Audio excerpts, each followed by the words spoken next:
معزز سامعین کرام، عزیز بچوں، بزرگوں، مشائخ، السلام علیکم ورحمۃ اللہ وبرکاتہ۔ الحمد للہ نحمده ونستعینه ونستغفره ونؤمن به ونتوکل علیہ ونعوذ باللہ من شرور انفسنا ومن سیئات اعمالنا، من يهده الله فلا مضل له ومن يضلله فلا هادي له، ونشهد أن لا إله إلا الله وحده لا شريك له، ونشهد أن سيدنا ومولانا محمدا عبده ورسوله. أما بعد، فأعوذ بالله من الشيطان الرجيم. بسم الله الرحمن الرحيم. لا تجعلوا الرسول كدعاء بعضكم بعضا. صدق الله العظيم وصدق رسوله النبي الأمين المتين الكريم، ونحن على ذلك لمن الشاهدين والشاكرين، والحمد لله رب العالمين. غوث اعظم بمن بے سر و ساما مدد، قبلہ دی مدد، کعبہ ایما مدد، الہی قادری یمنع رئے غوث اعظم می زنم، دمز شیخ احمد رضا قطب عالم می زنم. الہی قادری کر، قادری رکھ، قادریوں میں اٹھا، قدر عبد القادر قدرت نما کے واسطے. علامہ اقبال نے بڑے خوبصورت الفاظ سے خراج عقیدت پیش کیے اور کچھ یوں گویا ہوئے: ہو نہ یہ پھول تو بلبل کا ترنم بھی نہ ہو، ہو نہ یہ پھول تو بلبل کا ترنم بھی نہ ہو، چمن دہر میں کلیوں کا تبسم بھی نہ ہو. یہ نہ ساقی ہو تو پھر میں بھی نہ ہو، خم بھی نہ ہو، بزم توحید بھی دنیا میں نہ ہو، تم بھی نہ ہو. خیمہ افلاک کا استادہ اسی نام سے ہے، نبض ہستی تپش آمادہ اسی نام سے ہے. اور ہم سب کے امام اعلیٰ حضرت فاضل بریلوی رضی اللہ تعالیٰ عنہ فرماتے ہیں: وہ جو نہ تھے تو کچھ نہ تھا، وہ جو نہ ہوں تو کچھ نہ ہو. وہ جو نہ تھے تو کچھ نہ تھا، وہ جو نہ ہوں تو کچھ نہ ہو. جان ہے وہ جہان کی، جان ہے تو جہان ہے. اور کی محمد سے وفا تو نے تو ہم تیرے ہیں، کی محمد سے وفا تو نے تو ہم تیرے ہیں. یہ جہاں چیز ہے کیا، لوح و قلم تیرے ہیں. حضرات محترم، ہم لوگ بڑے خوش نصیب ہیں کہ اللہ جل وعلا نے ہم سب کو اپنے پیارے حبیب صلی اللہ تعالیٰ علیہ وسلم کے ذکر کے لیے جمع فرمایا، اور آپ کی آمد کے استقبال اور پورے مہینے اس محبوب کے تذکرہ اور قرآن و احادیث کی روشنی حاصل کرنے کے لیے ہم سب کو مکہ مسجد میں جمع فرما دیا ہے.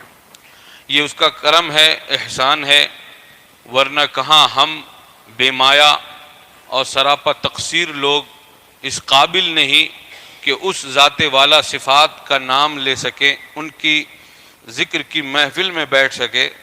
یہ تو کرم ہے اس مالک کا کہ اس نے ہم سب کو اس نبی حبیب کریم کی امت میں پیدا فرما دیا. ہم اس پر جتنا شکر ادا کرے اس مالک حقیقی خلاق کائنات کا کم ہے. اخیر میں بس اتنا کہیں گے: اللہ تبارک و تعالی ہم سب کو امت محمدیہ میں ہی ایمان پر موت نصیب فرمائے، حضور کا ہم سب کو پیار عطا فرمائے. آئیے کچھ سننے اور سنانے سے پیشتر ہم سب مل کر ایک مرتبہ سب سے پہلے اپنے آقا مولا جناب احمد مجتبیٰ روح فدا محمد المصطفیٰ صلی اللہ تعالی علیہ وآلہ وسلم کی بارگاہ میں ہدیہ درود پاک پیش کرے. پڑھیں: اللہم صلی علی سیدنا شفیعنا حبیبنا و مولانا محمد معدن الجود والکرم وعلى آلہ وصحبہ وبارک وسلم. صلاۃ و سلام علیک یا رسول اللہ صلی اللہ تعالی علیہ وآلہ وسلم. آپ سب کے ہر دل عزیز امام حضرت علامہ مولانا مفتی ابو ہریرہ صاحب مصباحی، ان کی دعوت پر لبیک کہتے ہوئے میں یہاں ندائے یا رسول اللہ یعنی حضور صلی اللہ تعالی وسلم کو یا لگا کر کے پکارنے اور آواز دینے اور ان سے مدد مانگنے کے متعلق قرآن و حدیث کے دلائل اور قرآن و حدیث کی روشنی میں کچھ عرض و معروضات پیش کرنے کے لیے آپ کے سامنے حاضر آیا ہوں۔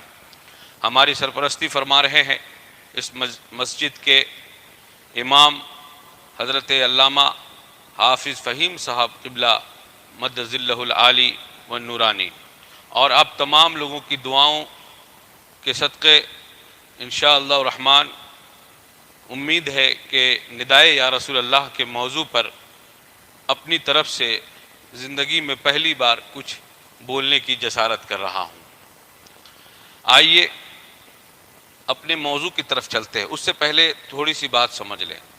یاد رکھیں، ہم اہل سنت والجماعت کے نزدیک آقا علیہ السلام کو یا دیگر اولیاء کرام کو یا رسول اللہ یا اولیاء اللہ کر کے پکارنا جائز ہے۔ یہ ہمارے یہاں اہل سنت والجماعت میں، اور یہ کوئی عقدی مسئلہ نہیں تھا، نظریاتی مسئلہ نہیں تھا، یہ ہمارے نزدیک آج بھی جائز کام ہے، مستحسن کام ہے، فرض اور واجب نہیں ہے۔ لیکن اہل دیوبند اور وہابیہ کی جانب سے اعتراض اٹھنے لگا، کب سے؟ جب سے جنگ آزادی کے وقت کچھ لوگوں نے غلط لٹریچر پڑھ کر اپنے عقائد کو خراب کر لیا اور کہا کہ جو کہے گا یا رسول اللہ وہ مشرک ہو جائے گا۔ توجہ سے سنیے گا، پھر آگے مزہ آئے گا انشاءاللہ۔ تو کچھ لوگوں نے کیا عقیدہ بنایا کہ جو لوگ کہتے ہیں یا رسول اللہ یا حبیب اللہ، وہ لوگ اللہ کے علاوہ کو پکارتے ہیں مدد کے لیے، تو جو اللہ کے علاوہ کو مدد کے لیے پکارے گا وہ کیا ہو جائے گا؟ مشرک ہو جائے گا۔ یعنی وہ پوری دنیا کے مسلمانوں کو 1450 سالہ تاریخ میں جتنے بھی علماء، فقہاء، محدثین، تابعین، صحابہ، سب کو ان لوگوں نے کیا کر دیا؟ مشرک ٹھہرا دیا، جس کے نتیجے میں اس وقت جنگ آزادی کے آس پاس ہمارے علماء اہل سنت نے ایک زبردست انداز میں مہم چلائی، اور آپ کو جان کر حیرت ہوگی کہ جس ناہنجار نے سب سے پہلے ہندوستان میں اس عقیدے سے کھلواڑ کیا، اسی کے پیر حاجی امداد اللہ مہاجر مکی رحمۃ اللہ تعالی علیہ نے سب سے پہلے اس کا رد فرمایا، اور آپ کے خلیفہ علامہ عبدالسمیع رامپوری بے دل رحمۃ اللہ تعالی علیہ نے سب سے پہلے اس کا رد فرمایا۔ اعلیٰ حضرت اور بریلوی جو ہمارا منہج ہے وہ تو بعد میں آیا ہے، اس کو تو بعد میں اعلیٰ حضرت کی وفات کے بعد جو ہے ہم لوگوں نے کہا کہ جو اعلیٰ حضرت نے لکھ دیا ہے وہی حق ہے، وہی ثواب ہے، اور وہی جو ہے جائز ہے، اور وہی جو ہے پوری دنیا میں نجات کا ذریعہ۔ اس کو ہم نے بعد میں جو ہے اپنا منہج بنایا، لیکن اس سے پہلے اختلاف انگریزوں نے ڈیوائڈ اینڈ رول کے تحت جو ہے ہندوستان کے اندر یہ منافرت مسلمانوں کے بیچ میں ہی پھیلا دی تھی۔ تو اس وقت کے علماء نے جد و جہد کی، اور آج تک ہمارے اور اس طرح کے فکر والے لوگ آپس میں دست و گریباں ہیں۔ وہ ہمیشہ مشرک ٹھہراتے ہیں عام مسلمانوں کو، تم نے یا رسول اللہ کہہ دیا، تم نے یا عبد القادر جیلانی کہہ دیا، تم نے یا لگا کر کے کسی اللہ کے ولی کو پکار دیا، رسول اللہ صلی اللہ علیہ وسلم، تم تو مشرک ہو گئے، تم تو اللہ کے علاوہ کسی کو پکار دیے۔ تو ہمارے علماء ہر زمانے میں، اس زمانے سے لے کر اب تک الحمدللہ مسکت جواب جو قرآن اور احادیث میں موجود ہے اس کے مطابق دیتے آ رہے ہیں، اور انہوں نے باضابطہ طور پر ثابت کیا، اور اس پر کئی ریوارڈ بھی رکھے، ایوارڈ بھی رکھے کہ اگر کوئی شخص اس کو باطل قرار دے دے گا تو ہم انہیں اتنا اتنا انعام دیں گے۔ لیکن آج تک باطل فرقوں کی جانب سے کوئی بھی اٹھ کر کے اس بات میں مناظرہ کرنے کے لیے نہیں آیا، لیکن جو مناظرہ کرنے کے لیے آیا بھی دو چار، الحمدللہ ہمارے تمام علماء اہل سنت، مناظرین اہل سنت نے سب کو مناظرے میں چاروں خانے چت کر دیا، اور اہل سنت والجماعت کا جھنڈا ہمیشہ کے لیے بلند فرما دیا۔ اب آتے ہیں کہ اللہ جل وعلا نے قرآن مجید میں ارشاد فرمایا لا تجعلوا دعاء الرسول بینکم کدعاء بعضکم بعضا، نبی کریم کے پکارنے کو ایسے نہ سمجھو جیسے ایک دوسرے کو پکارتے ہو۔ قرآن نے کیا کہا؟ سورہ نور آیت نمبر 63 میں اللہ تعالیٰ نے کہا کہ اپنے نبی کو ایسے مت پکارو جیسے تم لوگ آپس میں ایک دوسرے کو پکارتے ہو، اے شاہد، اے مشرف، ادھر آؤ، اے کر کے، یعنی یا لگا کر کے، یا مشرف، یا شاہد، یا عبداللہ، اس طرح کہہ کر کے نہیں پکارو۔ قرآن مجید نے کہا کہ اپنے نبی کو اس طرح کر کے نہ پکارو تم لوگ عام لوگ۔ اصل میں در حقیقت بات یہ ہے کہ بعض صحابہ کرام رسول اللہ صلی اللہ تعالی وسلم کے مکان پر تشریف لے جاتے تھے اور ان کے آواز دینے کا انداز تھوڑا الگ تھا، تو اللہ کے رسول صلی اللہ تعالی وسلم کی طرف سے اللہ تعالیٰ نے جواب دیا اور کہا کہ یہ بارگاہ نبی ہے، یہاں پر سنبھل کے آپس میں جیسے ایک دوسرے کو بلاتے اس طرح نہیں بلاؤ، بلکہ اگر بلانا ہے رسول اللہ صلی اللہ علیہ وسلم کو تو یوں کہو یا رسول اللہ انظر حالنا، یا حبیب اللہ اسما قالنا۔ یہ طریقہ سکھایا گیا ہم لوگوں کو اس آیت کریمہ میں۔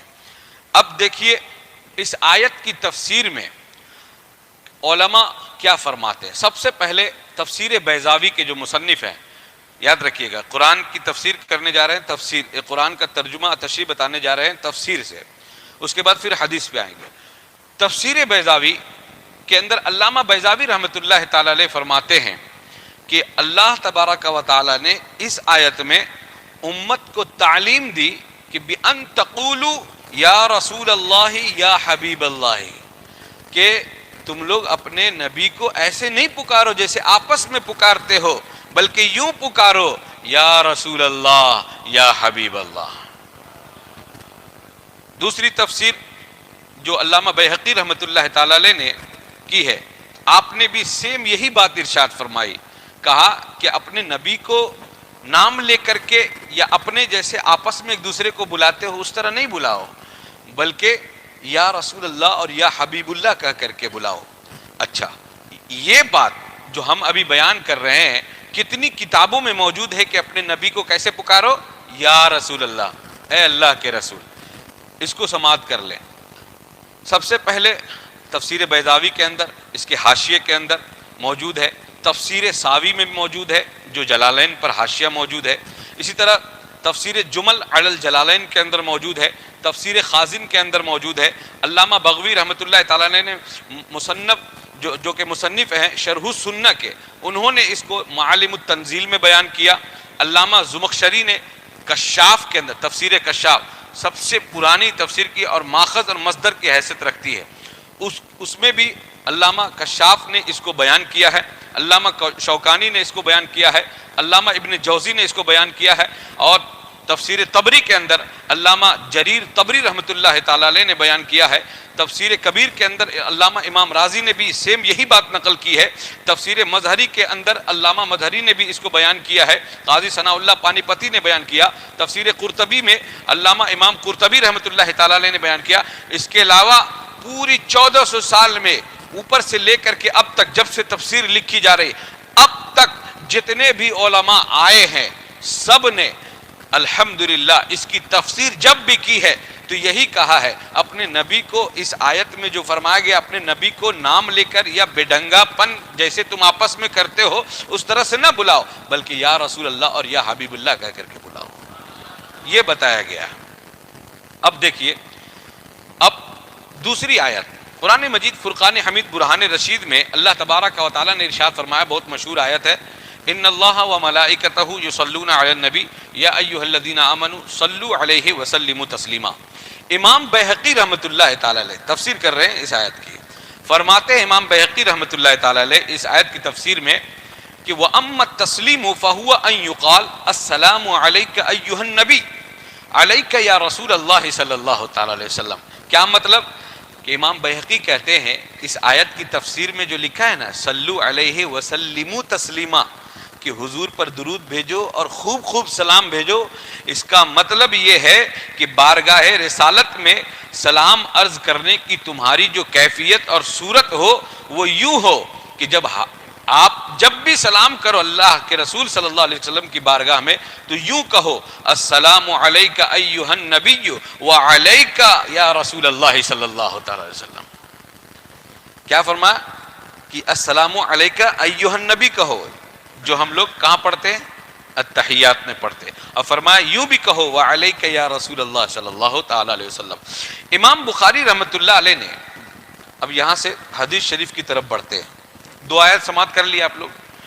آیت تو بہت ساری ہیں، مثال کے طور پر میں بیان کرتا چلوں۔ یا ایھا المزمل کہہ کے کس نے پکارا؟ رب تبارک و تعالیٰ نے پکارا، اس میں بھی یا لگا کر کے پکارا۔ اللہ تعالیٰ نے حضور صلی اللہ علیہ وسلم کو ندا دی، یا ایھا المزمل، اے کالی کملی والے، اے چادر اڑنے والے۔ پھر کہیں فرمایا یا ایھا المدثر، اور کہیں فرمایا یا ایھا النبی، کہیں فرمایا یا ایھا الرسول۔ یہ تمام باتیں قرآن میں آج بھی لکھی ہوئی ہیں، اس کو کوئی مٹا نہیں سکتا ہے، اور صبح قیامت تک اس کو نہیں مٹا سکتا ہے۔ اور ہر سنی یا کوئی بھی فرقے سے تعلق رکھتا ہو اس کو مجبوراً اس کو پڑھنا ہی ہوگا۔ اگر اس کو نہیں پڑھے گا تو اس کا ایمان قرآن پر مکمل ہی نہیں ہوگا، وہ کامل مسلمان ہی نہیں ہوگا۔ اب بتاؤ اگر شرک ہوتا تو اللہ تعالیٰ اس کو قرآن میں کیوں نازل فرماتا، اور ہر دن قاری قرآن یا تالی قرآن اس کو کیوں تلاوت کرتا؟ تو ان لوگوں کو عقل ذرا سی لگانی چاہیے تھی کہ ہم جو شرک کہہ رہے ہیں، خود رب قدیر نے قرآن میں کہا ہے، خلاق کائنات نے اپنے حبیب صلی اللہ علیہ وسلم کو یا کر کے کئی جگہ مخاطب کیا۔ کمال کی بات ہے، ہمارے علماء لکھتے ہیں، یہاں پر جو ہے ایک لطیفہ میں بیان کرتا چلوں کہ اللہ تبارک و تعالیٰ نے جتنے بھی انبیاء کرام کا ذکر کیا قرآن مجید میں مخاطبہ کے ذریعے سے، کیا کہا؟ یا یحییٰ خذ الکتاب، سب کا نام لیا، یا عیسیٰ، یا یحییٰ، اسی طرح سے کہا یا زکریا، یا اسماعیل، یا ابراہیم، یا موسیٰ۔ لیکن قربان جائیں میرے نبی کریم صلی اللہ علیہ وسلم کی محبت پر اللہ تعالیٰ کی، کہ اللہ نے جب اپنے حبیب کو ذکر کیا ہے قرآن میں تو حبیب کریم صلی اللہ علیہ وسلم کا نام نہیں لیا، بلکہ ہمیشہ کبھی ان کی صفت سے ان کو یاد کیا، کبھی رسول کہہ کر کے یاد کیا، کبھی نبی کہہ کر کے یاد کیا، نام لے کر کے یاد نہیں کیا۔ یعنی کہنا کیا چاہتا ہے؟ اللہ تبارک و تعالی ہمیں سکھا یہ رہا ہے کہ قیامت تک کے آنے والے مسلمانوں سن لو، اللہ کے جو یہ پیارے حبیب ہے ان کا نام لے کر تم کبھی ان کو مت پکارنا، جب بھی پکارنا تو یوں کہنا یا رسول اللہ انظر حالنا، یا حبیب اللہ اسمع قالنا۔ یعنی اللہ تبارک و تعالیٰ نے خود اپنے بندوں کی تعلیم فرمائی، سکھایا کہ اے میرے بندو، جب میرے پیارے حبیب کی بارگاہ میں استغاثہ کرنا ہو تو ہمیشہ یوں استغاثہ کرنا، نام لے کر نہیں پکارنا۔ تو میں عرض کر رہا تھا امام بخاری رحمۃ اللہ تعالی علیہ کی کتاب ہے الادب المفرد۔ کیا نام ہے؟ الادب المفرد۔ جو لوگ کہتے ہیں نا کہ امام بخاری رحمۃ اللہ علیہ کی صحیح بخاری میں دکھاؤ، تو میں ان سے کہتا ہوں صحیح بخاری سے ہی حدیث لینی ہے، یہ کس حدیث میں لکھا ہے یہ بتاؤ۔ بات سمجھ رہے ہیں؟ کچھ لوگ یہ کہتے ہیں کہ یہ تو بدعت ہے، فلانا بدعت ہے، فلاں بدعت ہے۔ یہ بتاؤ صحیح بخاری بھی کیا حضور کے زمانے میں تھی؟ یہ بھی تو بدعت ہے۔ جو چیز حضور صلی اللہ علیہ وسلم سے ثابت نہ ہو، حضور کے زمانے ظاہری میں موجود نہ ہو، وہ بدعت ہے۔ اب یہ بتاؤ کہ تم جو کہتے ہو امام بخاری رحمۃ اللہ علیہ کی صحیح بخاری سے دکھاؤ، یہ کہاں لکھا ہے قرآن و حدیث میں کہ امام بخاری سے ہی حدیث لینا ہے؟ دوسری بات، بہت سارے لوگوں کو آج کل یہ نشہ بھی چڑھا ہوا ہے کہ ہم کسی بابے ابے کی بات نہیں مانتے ہیں، جیسے وہ مرزا انجینئر پلمبر کہتا ہے کہ ہم کسی بابے ابے کی بات نہیں مانتے، ہم صرف قرآن و حدیث کو مانتے ہیں۔ اس بیوقوف کو یہی نہیں پتا کہ ہمارے امام ہی تو ہیں محمد بن اسماعیل بخاری، وہ بھی ہمارے بابا ہی تو ہیں۔ اگر دیکھا جائے تو علامہ محمد بن اسماعیل بخاری یعنی امام بخاری، وہ بھی تو ہمارے ہی بابا ہیں۔ بابا کو چھوڑ کر تو کوئی ایک جگہ آگے نہیں بڑھ سکتا ہے، ایک انچ آگے نہیں بڑھ سکتا ہے۔ اس لیے لوگ سمجھتے ہیں کہ جو وہ کچھ حدیثیں امام بخاری نے جو اپنی صحیح میں جمع فرمائی ہے بس اتنی ہی حدیث ہے اسی کو لینا، نہیں، امام بخاری کی دوسری اور بھی کتابیں ہیں، التاریخ ہے، اور اسی طرح سے آپ کی کتاب الادب المفرد بہت مشہور کتاب ہے اور مارکیٹ میں آرام سے مل جاتی ہے۔ امام بخاری رحمۃ اللہ تعالی علیہ نے باضابطہ اس میں ایک باب ہی باندھا ہے اس نام سے، کس نام سے؟ باب ما یقول الرجل اذا خدرت رجلہ، کہ اس بات کا یہ باب ہے اور چیپٹر ہے کہ آدمی کا جب پیر سن ہو جائے تو آدمی کیا پڑھے۔ کیا باب باندھا ہے؟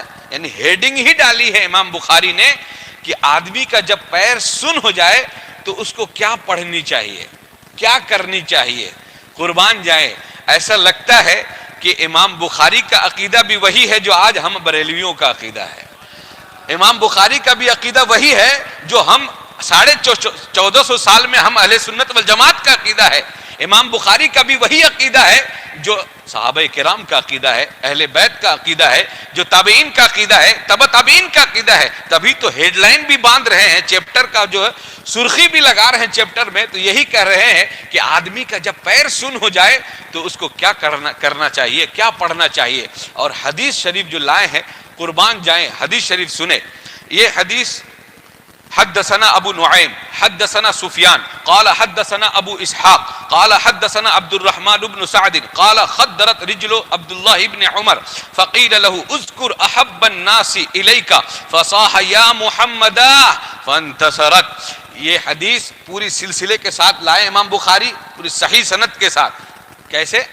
صحیح سند کے ساتھ لے کر کے آئے، اور اس سند کے بارے میں تمام علماء حدیث کا، جس کا علماء حدیث کا اتفاق ہے۔ علماء حدیث جب ہم بولتے ہیں یا پورے 1400 سال میں جب بھی بولا جاتا ہے تو اس کا مطلب ہوتا ہے علم حدیث کے جانکار علماء، جیسے کہ یعنی جو بتاتے ہیں کہ فلاں راوی ضعیف ہے، فلاں راوی سے حدیث نہیں لینا ہے، فلاں راوی ٹھیک ہے اس کو دلیل لینا ہے، اس سے نہیں لینا۔ بس سمجھ گئے موٹا موٹی؟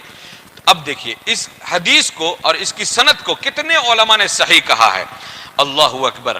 اس حدیث کو کئی ایک علماء نے اپنی کتاب میں جگہ دی، اور علماء اہل حدیث نے تقریب التہذیب میں بھی کہا کہ یہ صحیح ہے، تہذیب التہذیب میں کہا صحیح ہے، تہذیب الکمال میں کہا صحیح ہے، اور علامہ ذہبی نے سیر اعلام النبلاء میں اس کو ذکر کیا اور کہا یہ حدیث صحیح ہے۔ کیا فرمایا؟ ھذا حدیث صحیح۔ اور قربان جائیں، اس حدیث کا ترجمہ سنیں، آپ کا دل جھوم جائے گا، اور اس کو اپنا عقیدہ اور تجربے میں لے کر کے آئیں۔ فرماتے ہیں کہ ایک مرتبہ حضرت عبداللہ ابن عمر رضی اللہ تعالی عنہ صحابی رسول ہیں، بڑی احادیث ان سے روایت ہے، صحابی ہیں عبداللہ ابن عمر، حضرت عمر بن خطاب کے شہزادے ہیں۔ ان کا ایک پیر سن ہو گیا۔ کیا ہو گیا؟ سن ہو گیا۔ تو بڑی تکلیف میں تھے۔ ایک شخص آیا، وہ بھی صحابی تھے، انہوں نے ان کی بارگاہ میں عرض کیا کہ اے عبداللہ ابن عمر، جو آدمی آپ کے نزدیک سب سے زیادہ محبوب ہو اور پیارا ہو، آپ اس کا نام لیجئے، اللہ تعالیٰ آپ کے اس پیر کے درد کو دور فرما دے گا اور آپ کو صحت یاب فرمائے گا۔ قربان جائیں، کیا کہا ہے حضرت عبداللہ ابن عمر نے؟ آپ نے فوراً کہا یا محمد، اے میرے محمد صلی اللہ علیہ وسلم ہماری مدد فرمائیے۔ جیسے ہی عبداللہ ابن عمر نے یہ جملہ کہا ہے، اللہ تبارک و تعالیٰ نے ان کے پیر کو شفا یاب فرما دیا۔ اللہ نے ان کو شفا یاب فرما دیا۔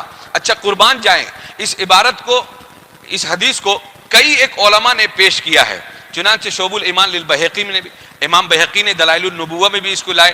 اور ایک کمال کی بات بتائیں، علامہ ابن تیمیہ کے ایک شاگرد ہیں علامہ ابن کثیر۔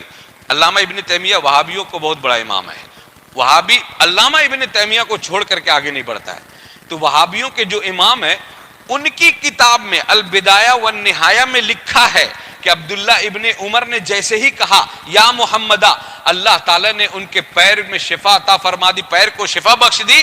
اور آگے کیا لکھا ہے البدایہ والنہایہ میں؟ علامہ ابن کثیر نے فرمایا کہ اسی بات پر اہل مدینہ کا عمل ہے، اور حضور صلی اللہ علیہ وسلم کے بعد مدینہ والوں کا طریقہ ہو گیا تھا کہ انہیں جب بھی کوئی ضرورت پڑتی، کوئی مصیبت آ جاتی، کوئی حاجت پیش آتی، تو وہ اپنے نبی کو یا محمدہ کہہ کے پکارتے تھے، ساری مصیبتیں دور ہو جایا کرتی تھی۔ ساری مصیبتیں دور ہو جایا کرتی تھی. سبحان اللہ.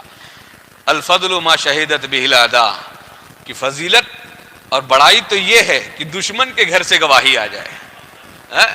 تو اور ایک کمال کی بات اور ہے کہ اس حدیث کو علامہ ابن عبد البر نے بھی اپنی کتاب میں جگہ دی ہے. اور ایک کمال کی بات، ایک اور وہابیوں کے بہت بڑے علامہ مانے جاتے ہیں، علامہ شوکانی، انہوں نے بھی اپنی کتاب میں اس کو جگہ دی ہے اور کہا کہ اس حدیث کی سند ایک دم پرفیکٹ ہے اور صحیح ہے، اس میں کہیں گنجائش نہیں ہے.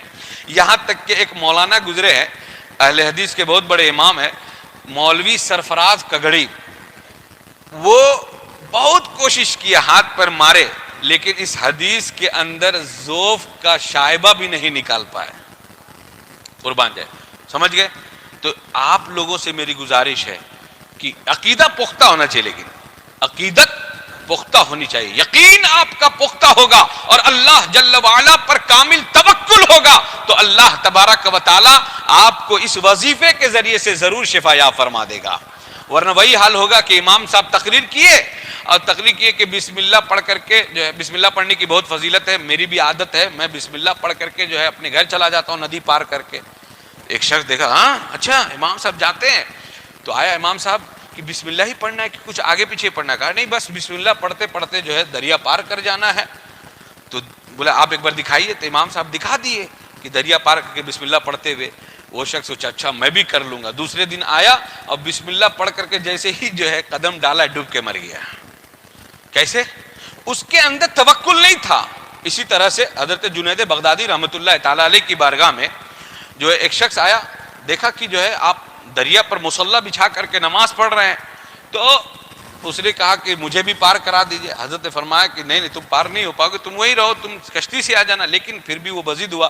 حضرت نے کہا ٹھیک ہے آ جاؤ، لیکن شرط ہے کہ تم کو جو ہے ہمارے ساتھ چڑھنا ہے تو یا جنیدو کہنا ہوگا. وہ شخص کہا ٹھیک ہے، یا جنیدو کرتا ہوا چلا. جب تک اس کو یقین تھا کہ یا جنیدو پڑھتے ہوئے جائیں گے تو بچ جائیں گے. لیکن جیسے بیچ دریا میں پہنچا اور مسلح تھوڑا سا انبیلنس ہوا دریا کی طغیانی میں، پانی میں تھوڑی سی جنبش کی، اس کا یقین اور اس کا توکل زیر و زبر ہو گیا. یہ گھبرا گیا اور یا جنیدو چھوڑ کر کے یا اللہ کہنے لگا. اور وہ بھی یقین سے نہیں کہہ رہا تھا. اللہ تبارک و تعالی نے فوراً اسے غرقاب کر دیا.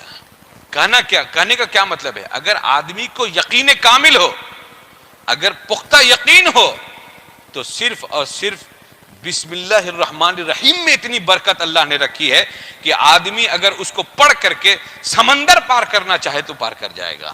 پڑھنے والے کا جگر ہونا چاہیے، وہ زبان ہونی چاہیے، وہ وجدان ہونی چاہیے، وہ لسان ہونی چاہیے. درود پاک پڑھیں. اللہم صلی علی سیدنا شفینا حبیبنا و مولانا محمد وعلی آلہ وصحبہ بارک وسلم. صلاۃ و سلام علیک یا رسول اللہ صلی اللہ تعالی وسلم. تو میں عرض کر رہا تھا کہ عبداللہ ابن عمر رضی اللہ تعالیٰ عنہ کی یہ حدیث بتاتی ہے اور سینکڑوں علماء نے اس کے نیچے تشریح بیان کی ہے. علامہ جزری نے، علامہ ابن جوزی نے، علامہ قاضی عیاض مالکی نے شفا شریف کے اندر لکھا ہے کہ اگر یا محمدہ کہنا شرک ہوتا تو عبداللہ ابن عمر اتنے جلیل القدر صحابی، شریعت پر عمل کرنے والے صحابی، وہ کبھی یہ شرک نہیں کرتے. اور ان کا یہ کرنا اس بات پر دلیل ہے کہ رسول اللہ صلی اللہ علیہ وسلم کو یا کر کے ندا کرنا یہ شرک نہیں ہے بلکہ جائز اور مباح عمل ہے. ٹھیک ہے. اب دوسری حدیث سماعت فرمائے. ترمذی شریف کے اندر حدیث ہے، صحاح ستہ کی حدیث ہے، بخاری مسلم ترمذی. بات سمجھ رہے ہیں؟ بخاری مسلم شریف ترمذی شریف، اس کے بعد 3 اور ہے، سنن ابی داؤد ہے، سنن ابن ماجہ ہے. اچھا ابھی جو ہم حدیث پڑھنے جا رہے ہیں یہ سنن ابن ماجہ کے اندر بھی ہے، جلد دوم کے اندر.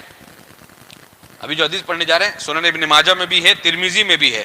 اب قربان جائیں اس حدیث کو میرے والد گرامی نے مشکل کشا نماز کے اندر بھی جمع فرمایا ہے. حدیث سنیے اور اس کو اپنے تجربات میں آپ لوگ لے کے آئیے اور دیکھیے اللہ تبارک و تعالی اپنی رحمت کے دروازے آپ لوگوں پہ کیسے کھلتا ہے. چنانچہ ترمذی شریف میں یہ حدیث پاک منقول ہے کہ ایک نابینا صحابی تھے. اچھا ترمذی میں بھی یہ حدیث پاک موجود ہے. اس کے علاوہ مستدرک للحاکم میں بھی تھوڑا طویل حدیث، یعنی تھوڑا اور لمبا کر کے اس کو لکھا گیا ہے. اسی طرح سے علامہ قاضی ایاز مالکی رحمۃ اللہ علیہ نے اپنی کتاب میں بھی اس کو نقل کیا ہے. اور سارے لوگ اس بات پر جمع ہیں کہ ایک نابینا صحابی تھے, اندھے صحابی. بات سمجھ رہے ہیں؟ غور سے سنیے گا, زیادہ چلا چلی نہیں کریں گے, عقیدہ سمجھا کے جا رہے ہیں, اس کو یاد رکھیے گا. یہ دونوں دعا یاد رکھیے گا. اللہ تبارک و تعالی آپ کی دنیا میں بھی دنیا میں بھی یہ دعا کام آئے گی, اور آخرت میں بھی یہ دعا انشاءاللہ کام آئے گی آپ کی. اب دیکھیے, ایک نابینا صحابی تھے, ان کی آنکھوں کی بینائی چلی گئی تھی, تو ان کو اٹھنے بیٹھنے میں, گھر میں آنے جانے میں بڑی مشقتوں کا سامنا کرنا پڑتا تھا, بڑی پریشانی ہوتی تھی نماز میں آنے جانے, وضو بنانے میں. ایک دن آئے رسول اللہ صلی اللہ علیہ وسلم کی بارگاہ میں اور عرض کیا, یا کوئی مشقت اور پریشانی نہ ہو. تو رسول اللہ صلی اللہ تعالی علیہ وسلم نے ارشاد فرمایا, اے میرے پیارے صحابی, اگر تم چاہو تو اسی پر صبر کرو, اللہ تعالیٰ تمہیں اس کے بدلے میں جنت عطا فرمائے گا. وہ صحابی رسول کہتے ہیں, ہاں یا رسول اللہ, مجھے اس بات پر یقین ہے کہ اللہ تبارک و تعالیٰ کے صدقے میں مجھے تو جنت عطا فرمائے گا ہی, لیکن میں چاہتا ہوں کہ مجھے آپ دعا فرما دے, اللہ تعالیٰ آنکھ بھی عطا فرما دے. اب قربان جائے, رسول اللہ صلی اللہ علیہ وسلم نے خود اس کے لیے دعا نہیں فرمائی, بلکہ اسے دعا سکھائی اس صحابی کو. گویا کہ رسول اللہ صلی اللہ علیہ وسلم ہمیں بتانا چاہتے تھے کہ قیامت تک آنے والے لوگ جو یہ سمجھتے ہیں کہ رسول اللہ صلی اللہ علیہ وسلم کو کوئی پاور نہیں ہے, رسول اللہ صلی اللہ علیہ وسلم کو یا محمد کہہ کے, یا رسول اللہ اور یا حبیب اللہ کہہ کے پکارنا شرک ہے, ان کو یہ حدیث پاک جواب میں ہو جائے. خود رسول اللہ صلی اللہ علیہ وسلم نے یہ حدیث سکھائی اور فرمایا, اے میرے صحابی, تم جاؤ اور یوں دعا کرو اللہ تعالیٰ کی بارگاہ میں. حدیث کے الفاظ آپ سنیں اور اس کو, دعا کو یاد کر لیں گے, اور کوشش کریں گے کہ اگر دعا آپ کو ابھی مجھ سے نہیں ملے تو میرے والد صاحب یہیں رہتے ہیں. کہاں رہتے ہیں؟ یہی رہتے ہیں. ان کے پاس جائیں اور ان کو کہیں کہ حضرت, مشکل کشا نماز نامی آپ کی کتاب ہے, ہم نے سنی ہے, آپ وہ کتاب ہمیں عطا کر دیں جس کے اندر یہ حدیث پاک موجود ہے. کیا ہے؟ رسول اللہ صلی اللہ تعالی وسلم نے اپنے صحابی کو سکھایا, اے میرے نابینا صحابی, اگر تم صبر نہیں کرنا چاہتے تو لو, میں تمہیں یہ دعا سکھاتا ہوں, اور جا کر کے یوں اللہ تعالیٰ کی بارگاہ میں دعا کرو. غور کریے گا, اللہ تبارک و تعالیٰ کی بارگاہ میں یوں دعا اللہم انی اسألک و اتوجہ الیک بنبیک محمد النبی الرحمت, یا محمد انی اتوجہ بک الی ربی فی حاجتی ہذہ لتقضی لی, اللہم فشفعہ فی. کہے سبحان اللہ. رسول اللہ صلی اللہ علیہ وسلم نے اپنے صحابی کو یہ دعا سکھائی اور کہا کہ جاؤ اس کو یوں پڑھو, اے اللہ, آپ سے سوال کرتا ہوں اور آپ کی طرف متوجہ ہوتا ہوں آپ کے نبی پاک کے وسیلے سے جو نبی رحمت ہے. اور کیا فرمایا, اے محمد. حضور کیا سکھا رہے ہیں کہ پہلے اللہ سے دعا کرو کہ اے اللہ, میں تیری بارگاہ میں دعا کرتا ہوں تیرے نبی رحمت کے وسیلے سے, اے محمد صلی اللہ علیہ وسلم. اب دیکھیے, اب دوبارہ حضور دوسرا چیپٹر بھی سکھائے ان کو یہی کہ یوں بھی دعا کرو, یعنی پہلے اللہ تعالیٰ کی بارگاہ میں دعا کرو, اس کے بعد پھر میرا نام لے کر کے یوں کہو, یا محمد انی اتوجہ بک الی ربی فی حاجتی ہذہ لتقضی لی, اللہم فشفعہ فی. اے رسول اللہ صلی اللہ تعالی علیہ وسلم, میں آپ کے ذریعے سے اللہ تعالیٰ کی طرف متوجہ ہوتا ہوں تاکہ میری حاجت پوری ہو جائے. اے اللہ, نبی پاک کی شفاعت میرے حق میں قبول فرما لے. رسول اللہ صلی اللہ علیہ وسلم نے یہ بات سکھائی, اور اس میں دو بات سکھائی کہ پہلے اللہ سے مانگو, پھر کہنا کہ میرا نام لے کے, یا محمد, اے محمد, میں آپ کا وسیلہ لے کے اللہ تعالیٰ کی بارگاہ میں التجا کرتا ہوں. یہی تو میرے امام نے بھی سکھایا, کیا, یا الہی ہر جگہ تیری عطا کا ساتھ ہو. اور دوسری جگہ شجرہ والے میں سکھا, یا الہی رحم فرما مصطفیٰ کے واسطے, یعنی پہلے مصرے میں کہا اے اللہ حضور کے صدقے میں ہم پر رحم فرما, اور دوسرے مصرے میں کہا جب پڑے مشکل شہ مشکل کشا کا ساتھ ہو, یا الہی رحم فرما مصطفیٰ کے واسطے, یا رسول اللہ کرم کیجئے خدا کے واسطے. گویا کہ اس حدیث کا اعلیٰ حضرت نے ترجمہ کیا ہے, اس حدیث کا اعلیٰ حضرت نے ترجمہ کیا ہے. اب قربان جائیے کہ حضور صلی اللہ تعالی وسلم کو نہیں معلوم تھا کہ دعا اللہ سے کی جاتی ہے, دعا کرتے کرتے پھر مجھ سے کیا مانگنا, یہ تو شرک ہو جائے گا. جیسے ابھی کچھ دن پہلے کچوچا شریف کا عرس ہوا ہے, تو کچوچا شریف کے جو سجادہ نشی ہیں وہ دعا مانگتے مانگتے جو ہے یعنی اس کو عربی میں کہتے ہیں دعا مانگتے ہوئے اللہ تعالیٰ کی بارگاہ سے انتقال کر کے صاحب مزار کی طرف متوجہ ہو جانا. تو وہ جو ہے دعا مانگتے مانگتے پھر صاحب مزار کی طرف مخاطب ہو گئے کہ یا مخدوم سمنا، ہمیشہ آپ کے در سے ہی ہم نے پایا ہے، ہم آپ کے بھکاری ہیں، ہے نا. ویڈیو وائرل ہوا تو آپ لوگ دیکھے ہوں گے. یعنی اللہ سے مانگنا چھوڑ کر کے یا اللہ سے مانگتے مانگتے پھر ڈائریکٹ کس سے مانگنے لگے؟ صاحب مزار، صاحب مزار مخدوم سمنا کچوچوی رحمۃ اللہ علیہ سے. تو بہت سارے وہابیوں نے سوشل میڈیا پہ بڑا پروپیگنڈا کیا، لیکن قربان جائے یہ حدیث ترمذی میں بھی ابن ماجہ میں بھی ہے. رسول اللہ صلی اللہ علیہ وسلم نے خود سکھایا کہ اللہ سے دعا مانگتے مانگتے اگر غیر اللہ کی طرف متوجہ ہو جاؤ تو شرک نہیں ہے. لیکن مانگنا ہے تو کس سے مانگنا ہے؟ اس سے مانگنا ہے جو اللہ تبارک و تعالیٰ کا محبوب ہو یا اللہ تعالیٰ کا محبوب کوئی بندہ اللہ کا ولی موجود ہو. چنانچہ اب دیکھیے اسی حدیث کو امام حاکم نے طبرانی کے اندر لائے، اس میں تھوڑی سی لمبے الفاظ ہے. اس میں جو حدیث لائے ہیں وہ عثمان بن حنیف ایک صحابی ہیں، ان کے وسیلے سے لائے. کیا ہے؟ حضرت عمر کا زمانہ تھا، ایک صحابی رسول حضرت عثمان غنی رضی اللہ تعالیٰ عنہ کا زمانہ تھا، ان کی خلافت تھی. تو ایک صحابی کو کچھ ضرورت تھی تو وہ حضرت عثمان کے دربار میں آتے تھے، لیکن بھیڑ اتنی تھی کہ حضرت عثمان ان کو اندر بلا ہی نہیں پاتے تھے. بات سمجھ رہے نا؟ حضرت عثمان غنی ان کو اندر بلا نہیں پاتے تھے. تو یہی صحابی جن کا ابھی نام ہم پہلے لیے تھے، عثمان بن حنیف، دو عثمان ہو گئے، عثمان بن حنیف، انہوں نے دیکھا کہ یہ آدمی بار بار چلا جاتا ہے تو انہوں نے ان کو بلایا. تو یہ بتائے کہ میرے ساتھ یہ معاملہ ہو رہا ہے، مجھے ضرورت ہے، حضرت عثمان غنی جو خلیفہ ہیں ان سے ملنا ہے مجھے، لیکن جو ہے میری ضرورت پوری نہیں ہو رہی ہے. تو حضرت عثمان بن حنیف نے ان کو یہی دعا سکھائی، یہی والی، اللہم انی اتوسل بک واتوجہ بنبیک. اللہ اکبر، قربان جائیں. جب عثمان بن حنیف نے یہ دعا سکھائی اور کہا کہ جاؤ پہلے 2 رکعت کیا کرو، 2 رکعت نفل نماز پڑھو. اس سے بھی پہلے فرمایا کہ وضو خانہ جاؤ، تازہ وضو کرو. کیسے؟ تازہ وضو کرو، 2 رکعت نفل نماز پڑھو اور اس کے بعد یہ دعا مانگو. جیسے ہی تم یہ دعا مانگو گے انشاءاللہ اللہ تعالیٰ تمہاری مراد پوری کر دے گا. عثمان بن حنیف نے کہا کہ میں نے اس شخص کو بتا دیا. وہ شخص گیا وضو خانے میں، وضو بنایا، تازہ وضو، 2 رکعت نماز پڑھی، یہ دعا مانگی. جیسے ہی وہ دعا مانگ کر کے ابھی آیا ہی تھا، دروازے پر کھڑا تھا خلیفہ حضرت عثمان غنی رضی اللہ تعالیٰ عنہ کی بارگاہ میں. حضرت عثمان خود آگے بڑھے اور اس کو بلایا اور اس کی تمام حاجتیں پوری کی اور فرمایا کہ اور کوئی حاجت ہو تو بتاؤ، اور تمہیں آنے میں جو ہے اتنی تاخیر ہوئی اس کے لیے ہم معذرت چاہتے ہیں. وہ شخص باہر نکلا اور حضرت عثمان بن حنیف کے پاس گیا اور کہا کہ آپ نے خلیفہ سوم حضرت عثمان غنی سے کچھ کہہ دیا تھا کیا میرے بارے میں؟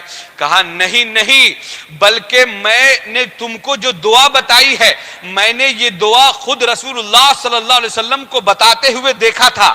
کس میں ہے یہ حدیث؟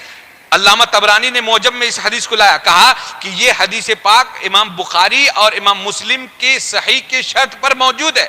کیا ہے کہ عثمان بن حنیف نے کیا کہا کہ میں نے خود رسول اللہ صلی اللہ علیہ وسلم کو دیکھا تھا کہ ایک نابینا صحابی ان کے پاس آئے تھے یہی ضرورت لے کے میری آنکھیں واپس آ جائے. تو رسول اللہ صلی اللہ علیہ وسلم نے ان کو یہی دعا سکھائی تھی اور وہ نابینا صحابی گھر گئے ہیں، تازہ وضو کیے ہیں، 2 رکعت نماز پڑھے ہیں، 2 رکعت نماز پڑھنے کے بعد یہی والی دعا کیے ہیں، اللہم انی اتوسل الیک بنبیک محمد النبی الرحمہ.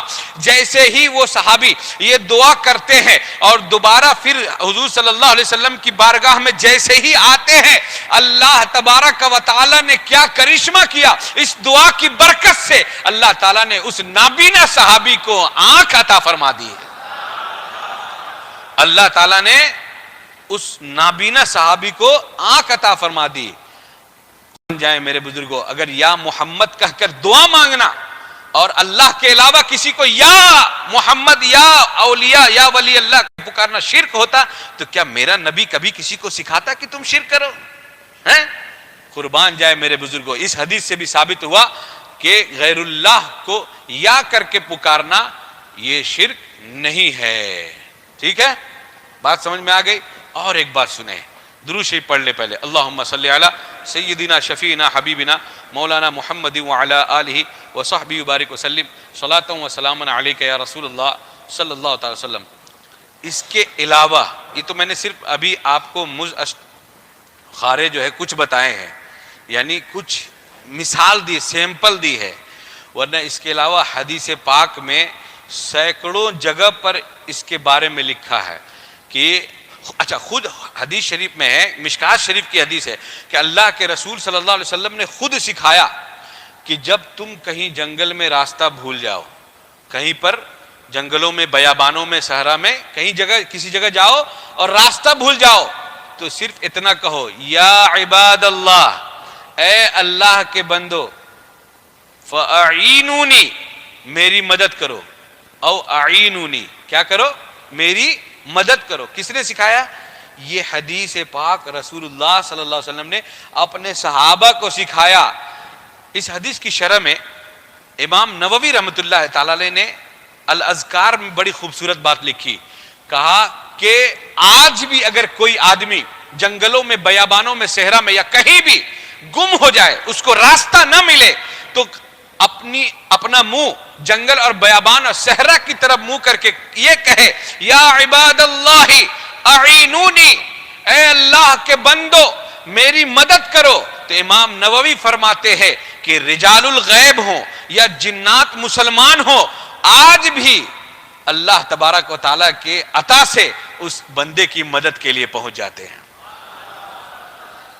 اب یہیں پر رک کر کے میں آپ لوگوں کو تھوڑا اجمیر لے کے چلتا ہوں۔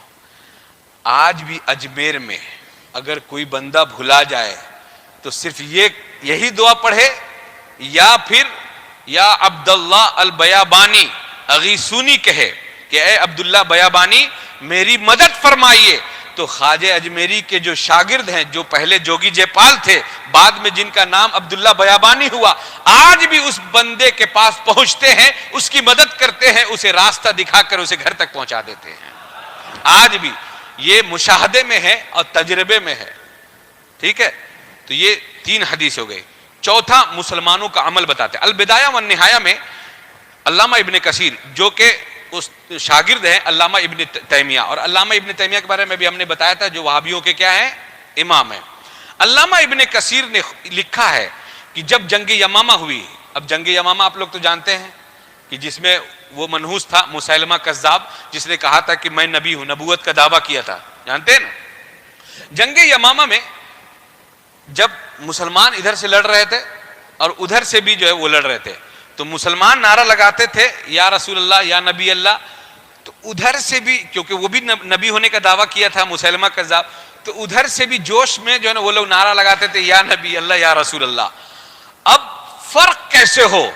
تو اللہ اکبر، تو خالد بن ولید اور حضرت ابو عبیدہ اور شرجیل، ان تمام بڑے بڑے صحابہ نے اس وقت جو نعرہ لگایا تھا اس کا نام ہی ہے یا محمدہ، یعنی ادھر بھی یا رسول اللہ ہو، ادھر بھی یا رسول اللہ ہو، تو دونوں میں فرق کرنے کے لیے صحابہ کرام اس جنگ میں جو نعرہ لگا رہے ہیں وہ کوئی اور نہیں، یا محمدہ کہہ کے لگا رہے ہیں۔ اس بات سے یہ بات سمجھ میں آتی ہے، یہ مسئلہ واضح ہو جاتا ہے کہ اگر یا محمدہ کہہ کر کے پکارنا یا لگا کر کے ندا کرنا رسول اللہ صلی اللہ علیہ وسلم کو شرک ہوتا، تو رسول اللہ صلی اللہ علیہ وسلم کے غلام یعنی صحابہ کرام کبھی بھی اس معاملے کو جنگ میں نہیں کرتے۔ دیکھیں، اچھا اس کے علاوہ علامہ امام سیوطی رحمۃ اللہ تعالی علیہ نے شرح الصدور کے اندر ایک طویل واقعہ نقل کیا ہے، اور اس واقعے کو میرے والد گرامی مجھے بچپن میں سناتے تھے، مجھے نہیں معلوم تھا۔ ابھی اس واقعے کو میں نے شرح الصدور میں پڑھا، امام بیہقی کی دلائل النبوہ میں پڑھا، اور اس کے علاوہ متعدد کتابوں میں میں نے اس واقعے کو پڑھا۔ جب میرے والد گرامی سناری میں امامت کرتے تھے تو سائیکل پر جاتے تھے، وہ توقیر چچا وغیرہ جانتے ہیں اور حافظ صاحب بھی جانتے، سائیکل پہ جاتے تھے، ہے نا، تو مجھے آگے بیٹھاتے تھے، تو ادھر سے جاتے وقت ایک واقعہ سناتے تھے اللہ والوں کا، ایک واقعہ ادھر سے جاتے وقت سناتے تھے، اور پھر آتے وقت جو ہے ایک واقعہ سناتے تھے۔ تو اس زمانے میں میرے والد یہ واقعہ مجھے سنائے تھے کہ 3 لوگ تھے اللہ والے، 3 اللہ والے تھے، اور سب خوبرو نوجوان تھے۔ ایک مرتبہ رومیوں نے، جو سلیبی ہوتے عیسائی، انہوں نے ان تینوں بھائیوں کو قید کر دیا۔ قید کرنے کے بعد اتنا ظلم ڈھایا ان لوگوں پر کہ یہ لوگ بےحال ہو گئے۔ تو ان میں سے تینوں بھائیوں کو بلایا ایک ایک کر کے، پہلے کو بلایا، دوسرے کو، پھر تیسرے کو، یعنی بیک ٹو بیک بلایا۔ پہلے کو بلایا، کہا کہ تم اگر مسلمانی چھوڑ دو گے، اسلام چھوڑ دو گے اور عیسائی مذہب اختیار کر لو گے تو خوب مال و دولت بھی دیں گے، اپنی بیٹی بھی دیں گے۔ آج بھی عیسائیوں کا طریقہ یہی ہے اور ہندوؤں کا طریقہ بھی آج کل یہی ہو گیا ہے، سمجھ رہے ہیں؟ بیٹی دے کر کے مسلمانوں کو اغوا کر رہے ہیں۔ خیر، تو علامہ امام سیوطی رحمۃ اللہ علیہ نے لکھا ہے کہ پہلے بھائی کو بلایا، کہا کہ مال و دولت بھی دیں گے اور بیٹی بھی دیں گے اور دنیا کی ساری نعمتیں تمہارے قدموں میں رکھ دیں گے، بس اسلام چھوڑ دو، عیسائی مذہب اختیار کر لو۔ پہلا بھائی بھی انکار کیا تو رومیوں نے کیا کیا، گرم تیل ڈیگ میں خوب کھولایا اور اس کے بعد اس کو ڈال دیا۔ تو جب یہ لوگ ڈل رہے تھے تو یا محمدہ کہتے ہوئے اس کے اندر گر رہے تھے۔ کیا کہتے ہوئے؟ یا محمدہ۔ غور سے سنیے گا۔ پھر دوسرے بھائی کو بھی یہی بلایا اور یہی کہا کہ تمہیں جو ہے مال و دولت بھی دیں گے، بیٹی بھی دیں گے اور ساری دنیا کے خزانے تمہارے قدموں میں بچھا دیں گے ہم لوگ، بس اسلام چھوڑ دو اور سلیبی بن جاؤ، عیسائی مذہب اختیار کر لو۔ دوسرے بھائی نے بھی انکار کیا اور وہ بھی تیل میں کود گئے اور نعرہ لگاتے ہوئے کودے، یا محمدہ۔ ٹھیک ہے، تیسرے بھائی کو ان لوگوں نے بلایا لیکن تیسرا بھائی کسی وجہ سے غالباً بے ہوش ہو گئے یا کیا ہو گیا، تو ان لوگوں نے چاہا کہ کچھ دن اس کو رہنے دیتے ہیں، چھوٹا والے بھائی کو کچھ دن ہم لوگ رکھتے ہیں، ہو سکتا ہے کہ دو بھائیوں کا انجام دیکھ کر کے گرم تول میں جو فرائے ہو گئے ہیں ان کو دیکھ کر کے اس کے اندر دہشت اور وحشت پیدا ہو جائے اور یہ اسلام کو چھوڑ دے اور عیسائی مذہب اختیار کر لے۔ قربان جائیں میرے بزرگوں دوستو، لیکن وہ بندہ چھوٹا والا بھائی ایک بند کمرے میں بیٹھا رہتا، قرآن کی تلاوت کرتا، نماز پڑھتا اور کہا کہ تم اگر نہیں مانو گے تو تم کو بھی ہم ایسے ہی جلا دیں گے، ورنہ تم میری بیٹی سے شادی کر لو، آج رات میں شادی ہوگی۔ چنانچہ کچھ دن تک وہ وہی رہے۔ جو عیسائیوں کی جو بیٹی تھی جس کے گھر میں ٹھہرے تھے، وہ عیسائی کی بیٹی ان لوگوں کے انجام سے بڑا متاثر ہوئی، یعنی سمپتی جو ہوتا ہے وہ کنیکٹ ہو گئی، اور اس کے بعد یہ چھوٹا والا نوجوان اس شہزادی کو جو اب اسلام قبول کر لی تھی، اس سے متاثر ہو کے، اس کے قرآن پڑھنے کو دیکھ کر کے، اس کی نماز پڑھنے کو دیکھ کر کے، تو جب مسلمان ہو گئی تو کہا کہ اب یہاں رہنا ہم لوگوں کے لیے پاسبل نہیں ہے، یہ لوگ ہم لوگوں کو مار دیں گے، تیل میں جلا دیں گے۔ تو یہ لوگ ادھر سے نکلنا ہی چاہے تھے، اتنے میں وہ دونوں بھائی جو تیل میں پہلے جا کر کے انتقال کر چکے تھے، شہید ہو گئے تھے، اچانک سے ظاہری صورت میں نمودار ہو گئے۔ نمودار ہوئے تو جیسے چھوٹے بھائی نے دیکھا، کہا آپ لوگ یہاں کیا بنا آپ لوگوں کا؟ آپ لوگ تو انتقال کر گئے تھے۔ کہا کہ نہیں نہیں، جیسے ہی اللہ تبارک و تعالیٰ کے رسول صلی اللہ علیہ وسلم کا نام لے کے، یعنی یا محمدہ کر کے ہم نے تیل میں چھلانگ لگائی ہے، ادھر اللہ تبارک و تعالیٰ نے ہمیں تیل سے نکال کر کے واپس دوبارہ زندگی عطا فرما دی، برزخی زندگی عطا فرما دی، یعنی موت کے بعد والی جو زندگی ہوتی ہے وہ عطا فرما دی، اور ہم لوگ دونوں بھائی آئے ہیں تم لوگ دونوں کا نکاح پڑھانے کے لیے۔ چنانچہ وہ لوگ دونوں، ان دونوں کا نکاح پڑھائے اور وہ دونوں پھر ایک جگہ چلے گئے اور یہ دونوں بھائی پھر غائب ہو گئے۔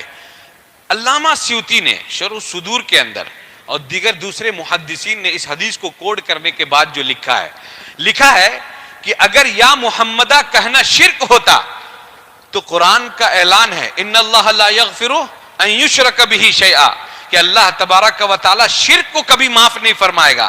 تو جو بندہ تیل میں جانے سے پہلے یا محمدہ کہہ کے شرک کر دیا ہو، اللہ تعالیٰ اسے جنت کیسے عطا فرماتا، دوبارہ برزخی زندگی کیسے عطا فرماتا؟ فرمایا ان دونوں کا زندہ ہونا اور جنتی مقام پانا اس بات کی دلیل ہے کہ یا محمدہ کہنا شرک نہیں ہے۔ اگر شرک ہوتا تو اللہ انہیں جنت کیسے عطا فرماتا؟ اللہ نے انہیں جنت عطا فرمائی ہے، تو معلوم ہوا کہ رسول اللہ صلی اللہ علیہ وسلم کو یا محمدہ، یا رسول اللہ، یا حبیب اللہ کہہ کے پکارنا جائز اور مستحسن ہے۔ اس کے علاوہ یہ تو ہماری کتابوں سے ہے نا، قرآن سے، حدیث سے، سینکڑوں باتیں دیوبندیوں کی کتابوں میں بھی، وہابیوں کی کتابوں میں بھی ہے۔ جیسے کہ مثال کے یہ مولانا اشرف علی تھانوی جو ہے، تو مولوی اشرف علی تھانوی کی کتاب ہے نشر الطیب، درود و سلام پہ بیچارہ فضیلت پہ وہ کتاب لکھا، بعد میں بہک گیا، بعد میں وہ بھٹک گیا ہے، لیکن پہلے وہ درود شریف پہ کتاب لکھا، اس کے علاوہ کئی کتابیں لکھی. تو اس کے مرنے کے بعد نا لوگوں نے اس کی سوانح حیات لکھی. ایک کتاب لکھی اشرف السوانح اس کے مرنے کے بعد، مولوی شیخ تھانوی کے، اور اس میں اس کے پردادا کی فضیلت لکھی کہ ایک مرتبہ ایسا ہوا کہ ان کے جو دادا تھے اشرف علی تھانوی صاحب کے پردادا، وہ اچانک پرکٹ ہوئے اور ہاتھ میں مٹھائی لے کر کے آئے اور بچوں کو دیا اور کہا کہ بیٹا اشرف علی، اگر تم یہ معاملہ میرا ظاہر ہونا اور مٹھائی دینا اگر تم کسی کو بتلاؤ گے نہیں تو ہم ہر دن آئیں گے اور تم لوگوں کو مٹھائی دیتے رہیں گے. اور آگے لکھا ہے کہ ہم لوگ نے یہ سوچا کہ بچوں کے پاس لوگ مٹھائی دیکھیں گے تو کیا کہیں گے، سوال کریں گے، اس لیے ہم نے لوگوں کو بتا دیا اور دادا کا آنا موقوف ہو گیا. تو ہمارے علماء نے لکھا ہے کہ واہ واہ، اگر سنی یا رسول اللہ کہے اور مرنے کے بعد دوبارہ زندہ ہونے کو مانے تو تم لوگ کہتے ہو سنی مشرک ہو گئے، اور تمہارے دادا دوبارہ مٹھائی آ کر کے بانٹے تو مشرک نہیں ہوئے. اس کے علاوہ سینکڑوں جگہوں پر انہوں نے اپنے علماء کے بارے میں لکھا ہے کہ ایسا کہنا جائز ہے، ہمارے فلاں علماء نے ایسے کہا ایسے کہا.